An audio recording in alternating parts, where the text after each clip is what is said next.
Good morning. Welcome to the amazing, awesome, wonderful, wake you up softly, gently, maybe loudly, original Loretta Brown show. How's that for a That's title? quite the intro. Yeah. It's good. I like it. Thank you. You covered, I think, all your bases. Well, there might be a few more, but, maybe next time.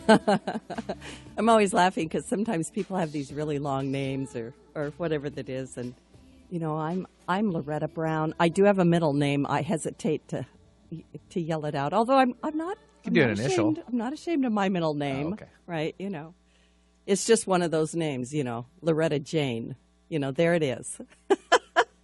Anyway, good morning and welcome. It's an amazing day. There's a lot going on, and of course, this is Loretta Brown. This is radio to open the heart, heal the soul, and awaken the consciousness.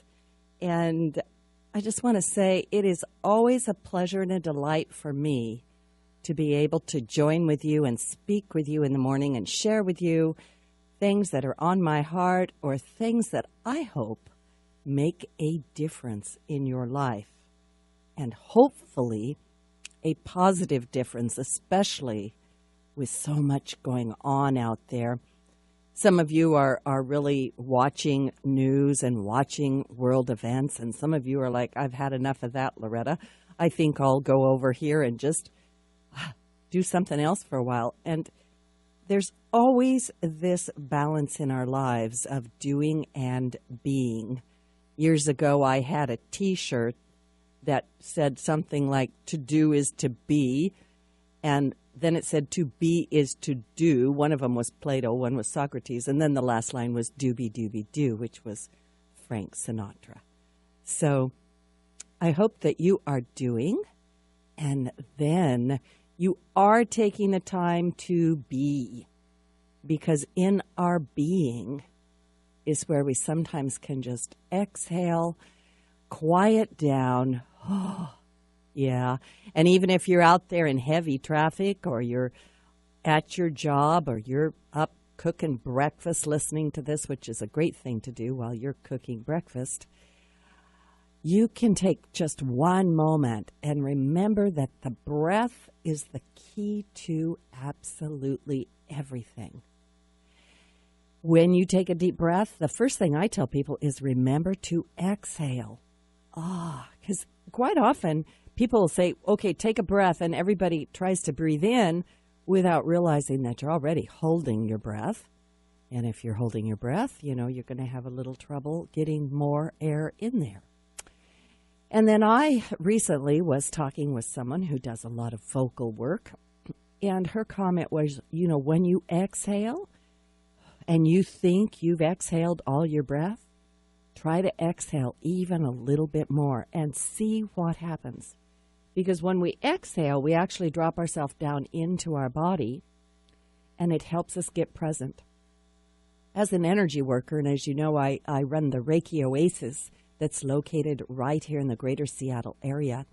Reiki Oasis has been around going on 23 years, which is amazing to me because I'm only 29. So that's my joke.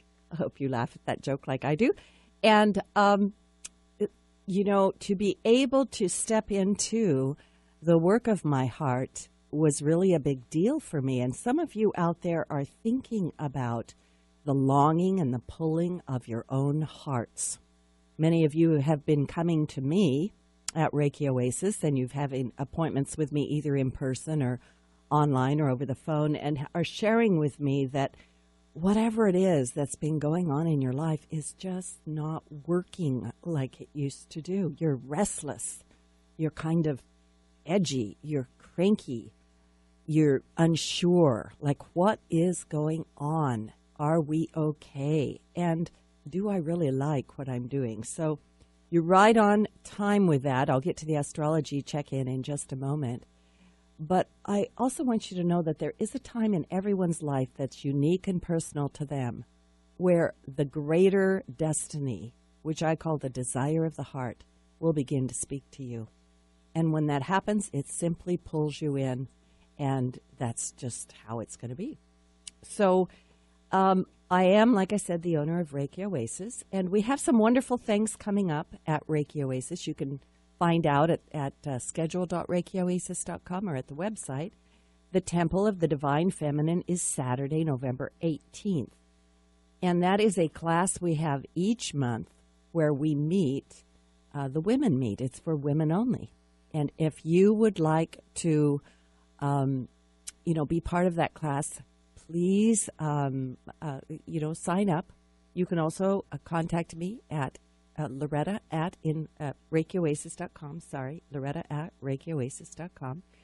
And come be a part of that.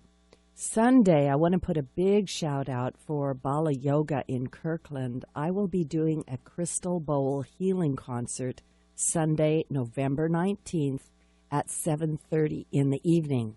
I hope that you will really seriously consider coming out, because in this time, when I bring the crystal bowls, I bring angels with me, and they do work through the room.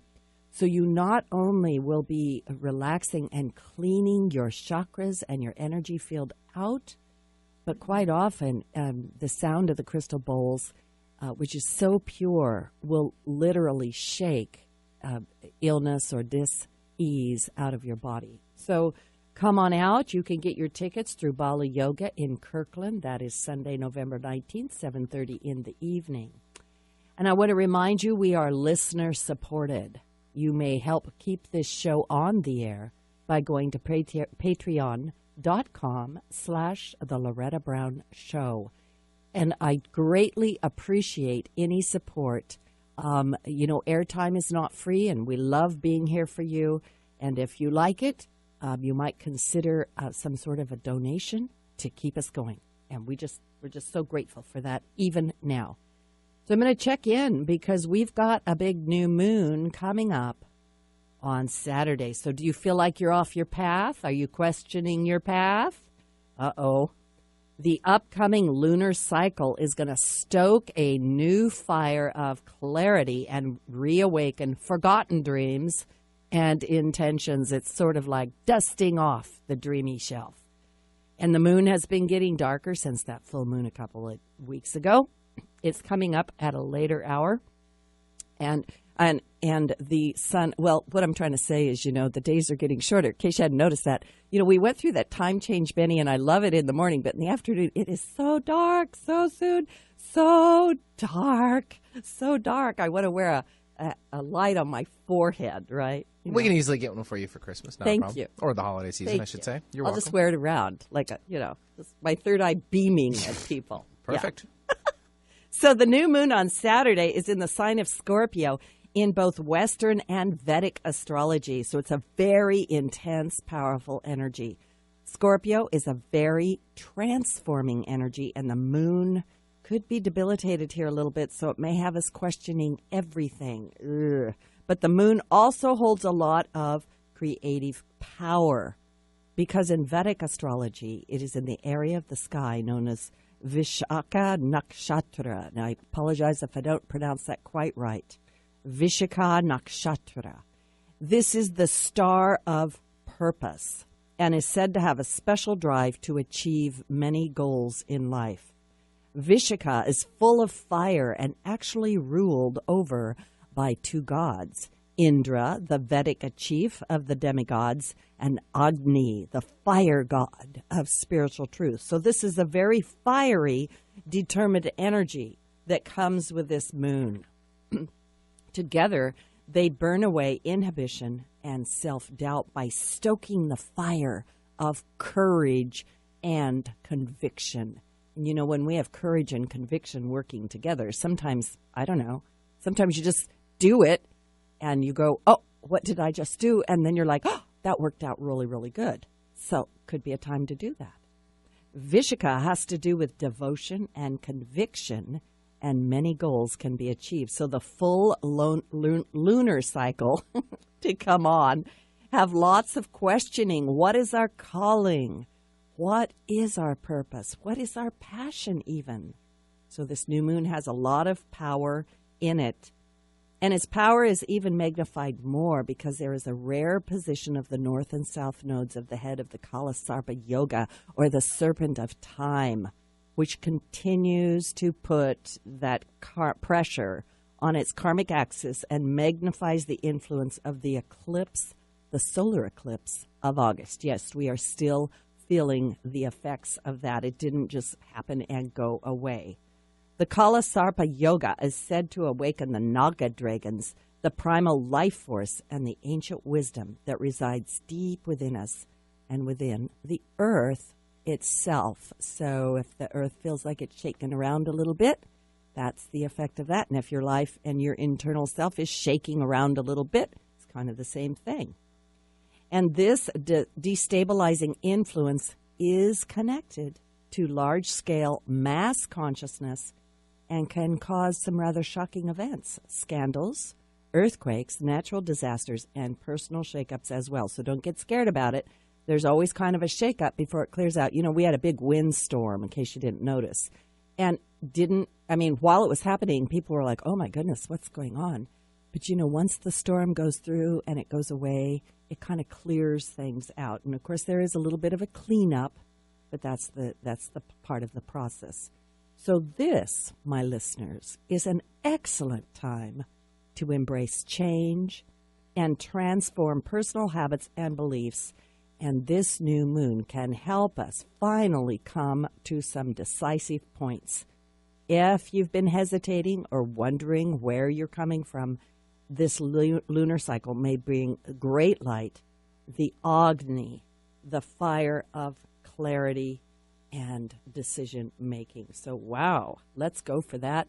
And also, I just wanted to say there's a little bit of a feeling, maybe an uneasy feeling this weekend. And so be a little bit gentle with yourself and those around you and step into your truth. And so I'm so glad to be able to go from that into my guest today. My guest is Noeyoni. Is that Noeyoni? Yeah, like that. And she is an author, and if I've said it wrong, she'll correct me. She's an author and a serial entrepreneur who has devoted her life and practice to creating communities of joy and sustainability. She believes you can become the loving, joyful, caring person you were meant to be. And over the years, she has found that the very same factors that prevent an individual from leading a life of prosperity and joy present obstacles in the creation of loving communities. She has written several books and reports in her given name that have brought national attention to sustainability, and today we will be discussing her efforts and her latest book called As You Be.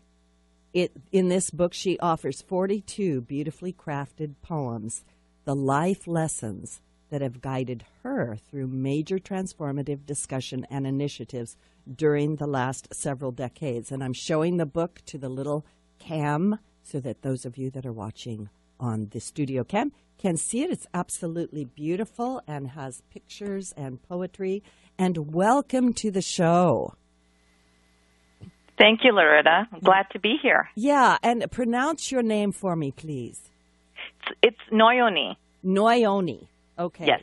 Noeyoni. And I understand that that is not your real name, as they say. It's a pseudonym. It's a nom de plume. Yeah. So, it is also the name that my mom calls me by and many of my friends. So it's kind of my nickname. Okay. So Noeyoni. Okay. Noeyoni, yes. Noeyoni. Okay. Yes. Great. And your book is so lovely. It's very artistically done. Like I said, I'm showing it to the little cam, and it's a book with, like we say, 42 beautifully crafted poems in it with pictures. And so, could you tell us a little bit about yourself and what got you interested in creating loving communities? Well, I'm trained as an architect and a planner, and I've always been very interested in my environment and my communities. And as a child, we traveled a lot. So I got to see over 20 countries growing up, and I was very interested in the cultures in each of those countries. And I guess in the back of my mind, I always wanted to figure out a way to connect with these different cultures and communities, and ended up in the profession that I'm involved in when I'm not working on my spiritual self, and which is working with communities and also doing some design work for them. So it's just a joy to me to enter a new community, get to know them, understand their problems, and help them solve their problems.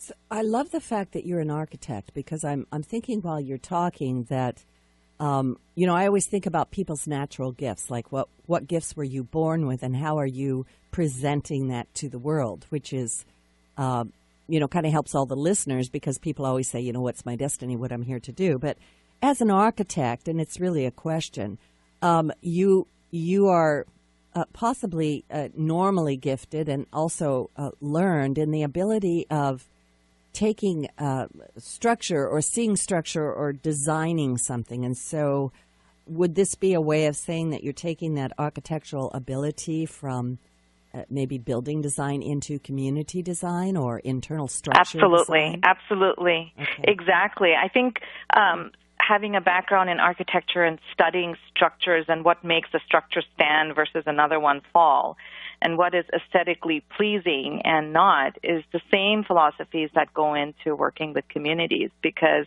there are some fundamental things that communities need in order to prosper and do well and to take care of all its members. And if it doesn't get all those various structures in place, the communities then start deteriorating or showing some other signs of stress and compromise. Could you share with us your ideas of what are some of those things that a community needs to prosper? And what are some of the things taking it down? That's a big question. Well, I did mention a little bit of that in my book, and that's primarily what I find is, as I've been working on the physical realm, making sure the streets are well connected and safe, or there's enough parks, so on and so forth, I noticed that none of these matter if the social infrastructure of a community is not sound. And I realized that in order to build that social infrastructure, we really need to connect as human beings. And I think because all of us are so dependent on our electronics these days, our social infrastructure is really struggling. So it doesn't matter how many parks and streets and great areas one might design or plan if people are not interested in meeting other people and performing as a society. So I think right now my focus is really on trying to build that social infrastructure, trying to create people places where people can gather, meet their neighbors, and not at coffee shops, but in public spaces. Yeah. In public spaces where one can just, just sit down there and just expect the neighbor to come by, within the hour or so on and so forth. So I've actually really been championing that with a lot of my client cities. I'm following what you're saying very clearly. I recently went and visited a friend of mine, and we went out, and she showed me. She says, "I want to show you the local park." And I said, "Oh, this is great." Well, there was nobody in the local park, but she said, and there was nobody there. And she said, "Well, we do have events where people come out." And I got to thinking exactly what you were saying. So many of us have our nose attached to our cell phone, or even in a coffee shop. I'll stop by a coffee shop and people will be sitting there opposite each other with their technology in between them. And I think you've got a really valid point. What is the point of community design with these things if people are not willing to come out? So how has technology, and what has been your experience with technology, especially like connection on social media and stuff? As a professional, or? Mm-hmm. Yeah, both ways. And how is that affecting or helping or hindering your concepts of community? Well, we do use technology a lot in our work. And so oftentimes we will connect to a certain strata of society using social media. There is a certain strata that is not still very connected. And It could be the language issue. It could be the cost.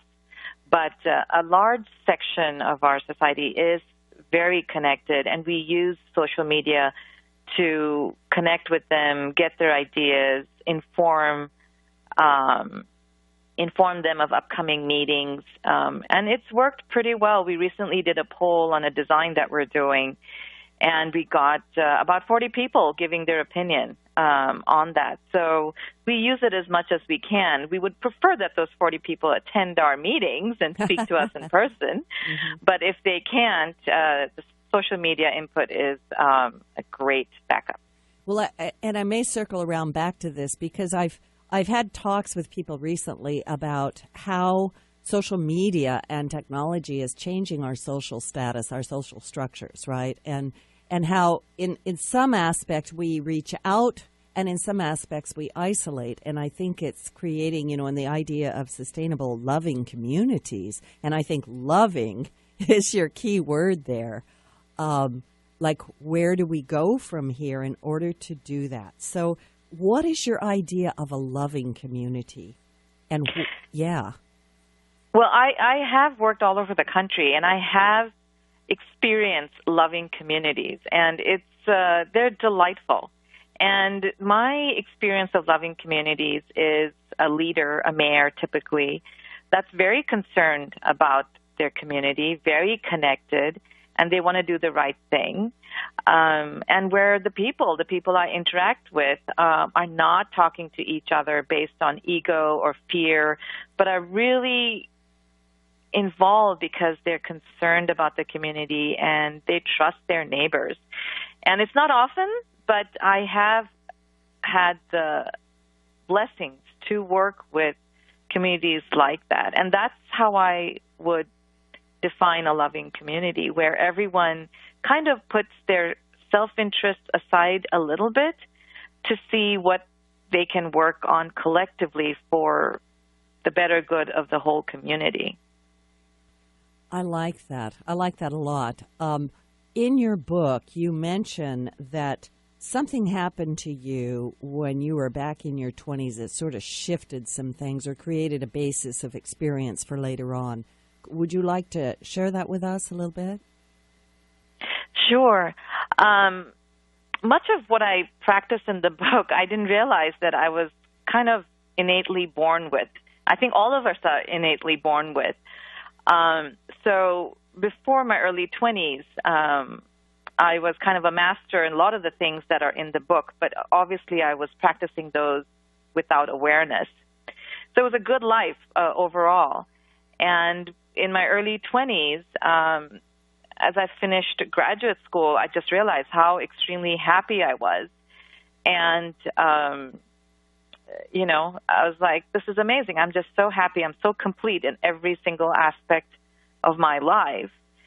And I suddenly created for myself, I'm not quite sure why, that was wrong, that I was too young to be happy and to kind of know it all and to accept life because I hadn't really experienced life. And to me, at that time, experiencing life meant, challenges and struggles and troubles and so on and so forth. So I kind of created that in my mind that, I need to experience life, and therefore I need to have a lot of struggle and challenges and overhauls and things like that. And that's what manifested over the next few months. So my wonderful, very happy, satisfied life was turned upside down. And it is true that it led me to adventures that I would never take back. But going through all this internal work, I became very conscious of when I created the next 20 years of my life, at what point it actually happened. I'm only laughing because it's so true. And yesterday I had a conversation with some of my clients and was sharing with them that when I grew up, I felt like I was too squeaky clean, right? Like I was always really spiritual. And I felt like, I remember waking up one day, I was probably 16 or 17, and I thought, I'm too squeaky clean. I got to figure out how to muck it up, right? So I did a good job of that. It is funny, yeah. So anyway, we're going to take a little station break. This is the Loretta Brown Show, and my delightful guest today is Noeyoni, and we're talking about loving communities that are sustainable and her book, As You Be. And don't go away. We'll be right back.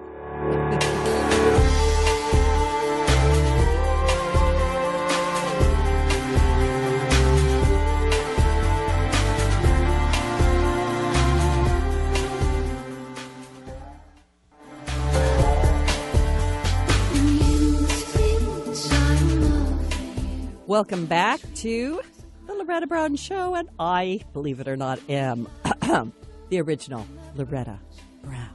Well, it sounds like you're getting ready to make like a proclamation, you know? Hear ye, oh, hear ye. There she is. On enters Loretta Brown. You know, I'll kneel before her.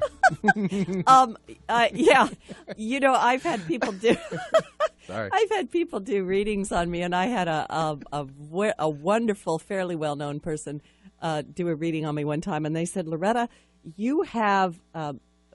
See, I'm trying to think how he said it. You have the gift of audience. Oh. I went, what? Yeah, exactly. He said. Even they know.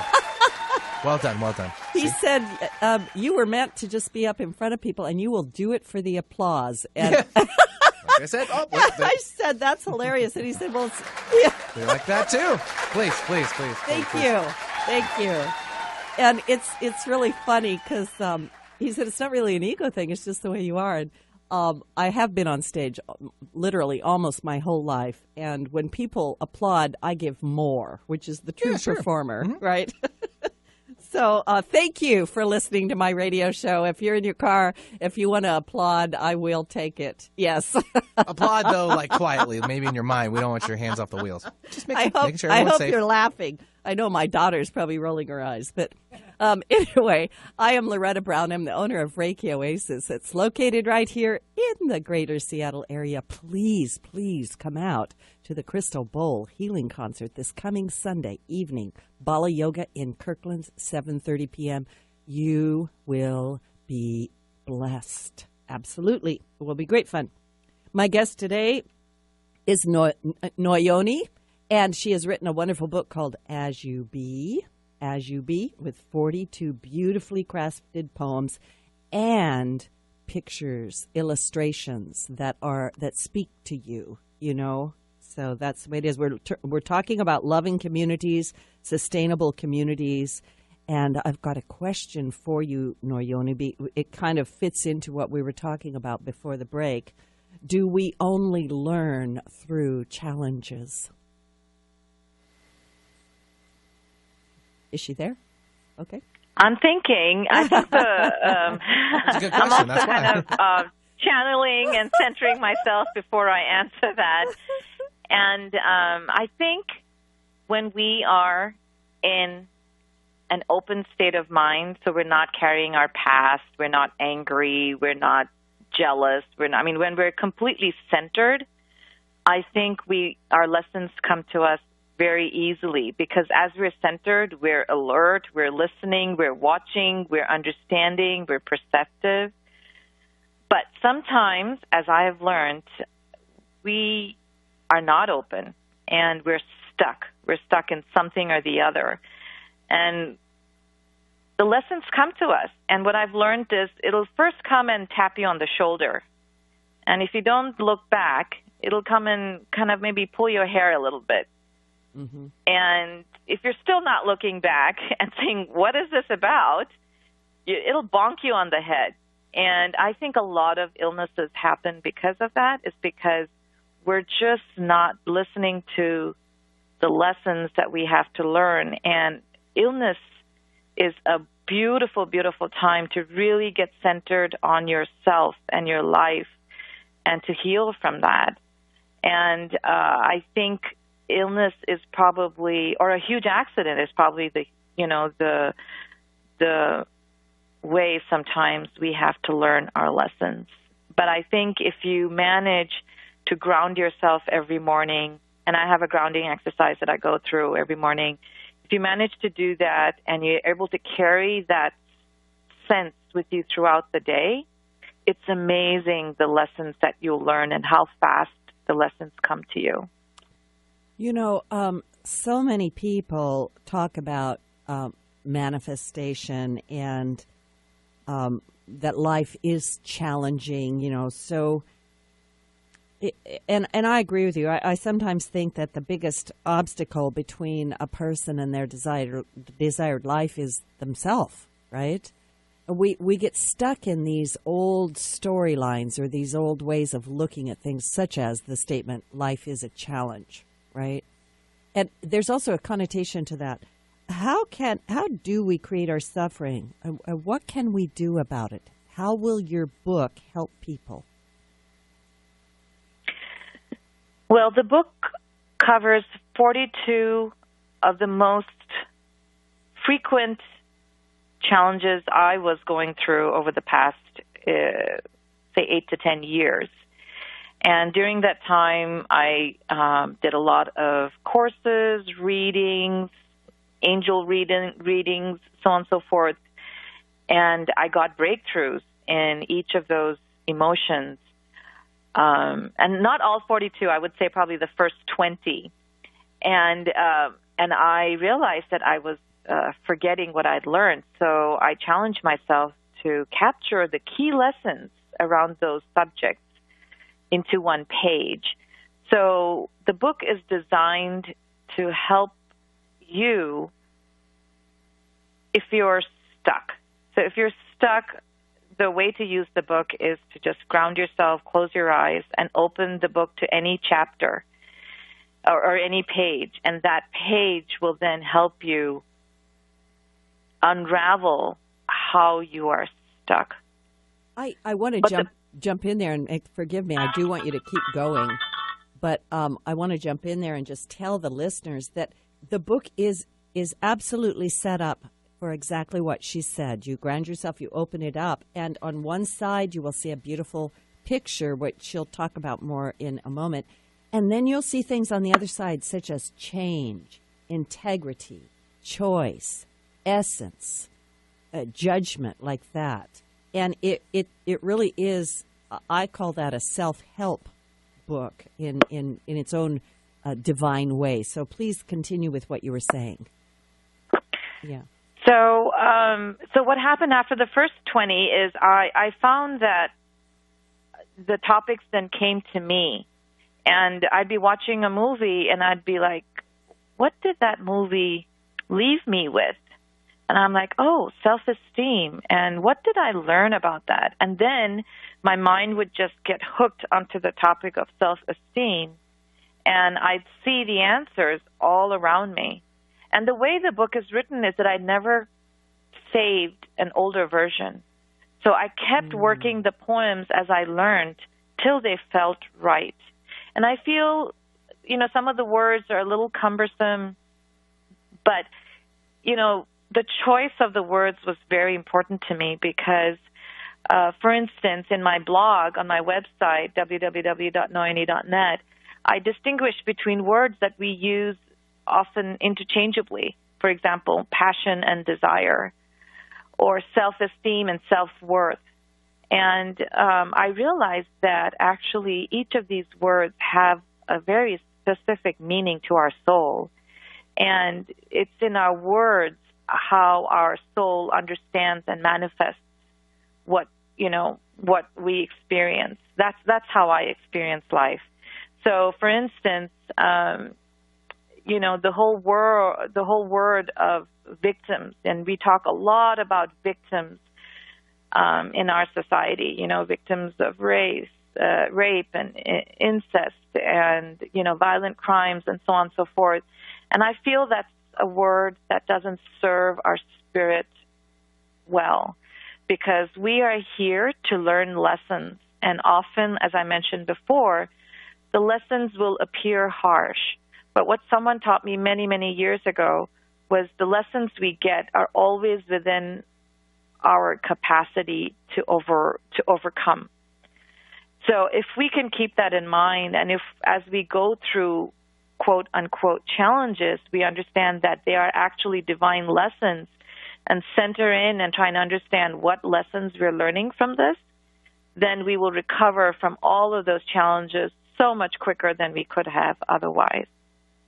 So really, it's in our words that we create our reality. So therefore, I say in my book, there are no victims. There are only survivors. And it could be anything that you've gone through, whether it's a near drowning or, a personal abuse or anything of that sort. The fact that you're here today is just amazing, and it's a gift. And you're not a victim. You're a survivor, and you're here to learn the next lesson. So hats off to everybody who is a survivor. I do believe our words do create our reality. I'm a vibrational healer, honestly, and it's all about, like you say, the word victim has its own resonance. It's got its own connotation. And I like what you say, that the choice of words is very specific to the soul. I also want to ask, how did this really begin, these poems? I mean, you're saying that you went through challenges yourself, but what really brought you to putting it into poems, and what got you started there? And how it's interesting because I was, after going through all these courses and so on and so forth, I was kind of stuck, and I'm like, oh, what did I learn about this? And a lot of these courses, they don't let you take notes. So I'm like, what did I learn? What did I learn? And I was like, oh my gosh, I'm forgetting the critical things that I learned in those courses. So I thought, well, let me just start a diary. And I was like, well, that would be cool, but that's very limited. What if I take this personal experience and make it public and share it with everybody? Maybe some other people might benefit from it. So I thought, well, let me write a book. And the moment I said that, my whole energy just was like, oh my gosh, because nowadays my life and spiritual development is so fast, I can't read a full book, a 350-page book. I cannot read anymore. I have 10 books on my bedside table, and none of them are finished. Mm-hmm. So just the thought of writing a book just drained me. And I was like, okay, wait, let's center on more on that feeling. And then I said, well, what if I challenge myself to really capture the essence of every word of every lesson? Instead of writing a whole book on love or a whole book on change or a whole book on judgment, what if I just try and capture the main thoughts around that? And that's how I challenged myself. And I created, I created 29 poems. I had a wonderful editor I was working with, and she edited the book, and I said, please write the back. I don't know what to write in the back. And she said, in beautifully crafted 29 poems. I'm like, really, 29? Is that even a number? Like, what's good about that number? And I researched it, and there was nothing special about 29, and I wanted the number of poems to be special. So there was somebody in my office who said, well, 42 is the answer to the universe. I'm like, is that so? And he laughed and said, yeah, it's actually a quote from The Hitchhiker's Guide to the Galaxy. And I called my brother, who's a science fiction expert, and he laughed and he said, there's really no meaning behind that number 42.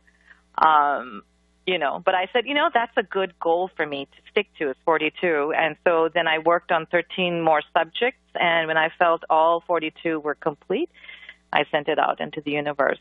And that's how it got to where it is today. I have 4 more that are burning for the second edition. So great. I'm thinking of coming out with another edition maybe in a year or so. Mm-hmm. That sounds wonderful. And so how do these poems form in your mind? Do they just, as you sit on it, it comes in? What happens?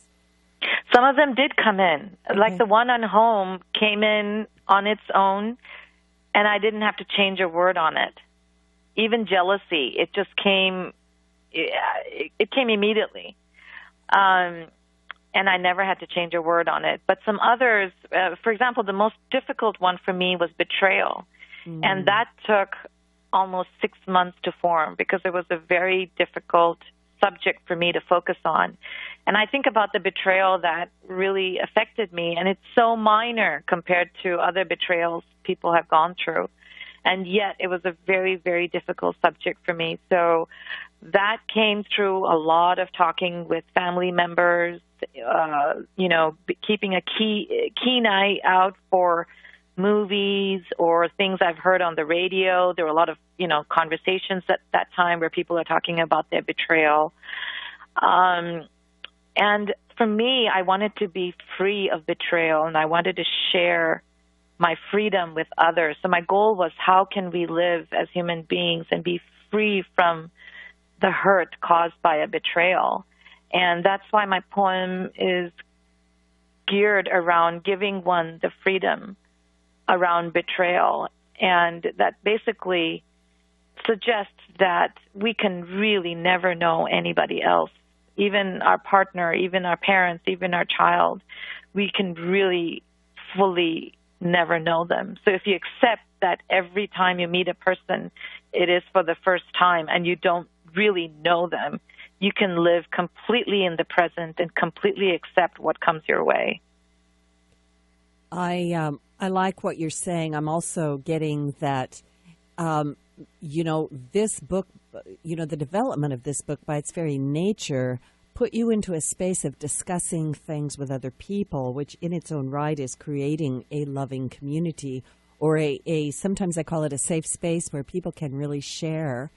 And it occurs to me that people can also take this book and, individually, like if you turn to a page and you're reading about whatever it is you turn to, like I just turned to gratitude, then you'll go through that and read that. And then I always recommend, and I know you do too, for people to sit with that, meditate on that. What does it mean? What are these words evoking in you? And you could even possibly take it to a group discussion, like, okay, let's talk about this. I think it might be good dinner table talk, maybe not betrayal, but, to get people accessing how they are feeling. And as you say, because I heard you say this, that maybe your betrayal was not like other people's betrayal. Somehow you said that. And I learned, and a long time ago, that my hurt is my hurt. I know you know this, and I'm just saying it for the listening audience, that my hurt is my hurt, and your hurt is your hurt. And my pain is my pain, and yours is yours. And I can't really say that yours is greater or less than mine, because it's what it is. And that is what the life brings us in order for us to get, to work through our challenges, our life lessons. So what a beautiful book you have written. It's called As You Be, for those people tuning in. This is Loretta Brown. My guest is Noeyoni, and her book is As You Be. We're talking about loving communities, sustainable communities, and also about our own journey of our own soul. What is your favorite poem out of the book? Do you have one? I think the favorite one is really home. Oh, okay. And you're welcome to read it out to the audience. Let me find it here. And just tell us, why is that your favorite one? Just because you just like it? It's one of the early poems that came to me, and it really speaks to this loving community, because it struck me, and it's kind of ironic because I'm very security minded, but conceptually, what I love about this poem is it seeks us to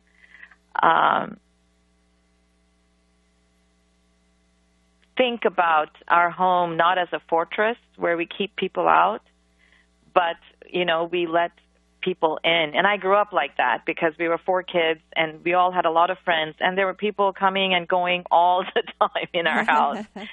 And to really recognize that a home is a place of gathering, of exchange, and, of community as much as the streets are and parks are. It's an aspiration that I love reminding myself frequently. Wonderful. So I can read it out to the audience. You can read it. Which way would you like to go? I would invite you to read it. Okay. this is called Home, and it's by Noeyoni. Noeyoni. We have known our home to have four walls. In that form, it is another manifestation of our fears and not of love. When we release our fears, we become present to our home, expanding to fill the space that is limited only by our street, our city, our world, and ultimately our mind. When our home is thus built in the fourth dimension, the walls are intangible, yet can be created and redecorated at our pleasure. By their very purpose and presence, people who inhabit our space are our relations. As the prime architects of our homes, we must routinely review our design. Is our house a guest house or a fortress? Is it a place of learning or judgment? Is our front door welcoming or hostile? Are we proud of the house that we thus built? And that's just great. That's just really, really great. I'm thinking of the layers of that, like the home, like your actual home, but it is the home that comes from the inside, the self out. And what are you building? I have so many people come to me and they talk about how when they go home at night, they don't even really want to go there. And I think it's important to sit and think about that. Absolutely beautiful. Love it. Thank you. Yeah. So in this book, like we say, there are 42 poems. And as Noeyoni said, a great way to do it is to ground and just open the book and find out where it goes to. I'd like you to talk just a little bit about the hand gestures, the illustrations. Can you talk about that? Yes, they're actually drawn from my early education in Indian classical dance, Odissi. And the gestures are actually my daughter's hands mostly, and a little bit of mine. So it was a really fun family project to assemble those photographs. And a lot of the gestures in dance required two hands, which was difficult to show without the body. So some of the gestures are contrived and are not purely classical gestures, but most of them draw from Indian classical dance, which uses these gestures called mudras. And I've been researching the mudras a lot, and apparently many of the mudras are basically designed as activation points for our body. And holding a certain mudra that puts your forefinger against your thumb is actually a way to activate, I forget, your kidney or your liver or so on and so forth. So the Indian classical dance, which uses hands a lot, to not only express but also has its own therapeutic properties. So are you suggesting that when people read the poem that they emulate or copy the mudra on the opposite Why page? not? Wouldn't it be great if we went back to speaking with our hands, right? Yeah. Well, I think we're too stiff.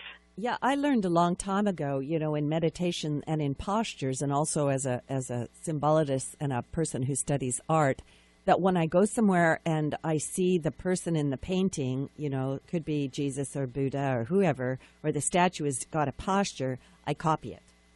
And I hold it for a moment. And so I think you've got something going on there from an energetic point of view. And also, so I suggest people do that. I love that idea. And then read it and then sit with it for a little bit. See kind of what happens. Yeah. Love that. So where can people find your book, and where can they see you in person? Do you do talks somewhere? What's your schedule like? Yeah, last year I did several talks, one at East West Bookshop and at Coot Buzzard Bookshop. And I'm going to be doing my second round of publishing soon. So I think you'll find my books definitely online. www.noeyoni.net. Or they should be back at East West Bookshop and Third Place Book in Ravenna. So I know those will definitely carry a couple of copies of my book, but the best way is to get it on my website. And if people are an ebook fan, it's on pretty much every ebook format, whether it's Apple Books or Kindle or the Barnes & Noble version or Amazon. And Amazon has made it available in many other countries too, including Denmark and India and Japan and several others. So the ebook is more easily available. It's more affordable, but unfortunately the ebook format didn't allow for us to put the images on there. So the ebook format is just a compilation of the poems and lack the images. But the images are available in our hard copy, which is primarily available on our website. Okay. And I wanted to ask, who took the pictures? The beautiful pictures. It's a friend. Okay. He used to work for me, and he then decided to go into photography, and he just has this amazing eye for photography. And I told him this wasn't the concept of the book, and he, set up the lighting and all that stuff. And his name is Adam Brown. He works in the Seattle area, and he's just an amazing photographer. Great name. Nice name. Brown. Just being silly. So, yeah, exactly. Like for those people listening, this is Loretta Brown, right? I'm not related to Adam. But I'm sure you're related somehow. And so I'm going to end the show today with a prayer from Noeyoni to you, and the prayer is, may your life lessons come to you with ease. This is Loretta Brown. Find out more about me at ReikiOasis.com or thelorettabrownshow.com, and I'll see you Sunday evening, 7:30, Bala Yoga in Kirkland for Crystal Bowl, healing, concert, and more applause. That's right. Okay, we'll see you next time. Bye now.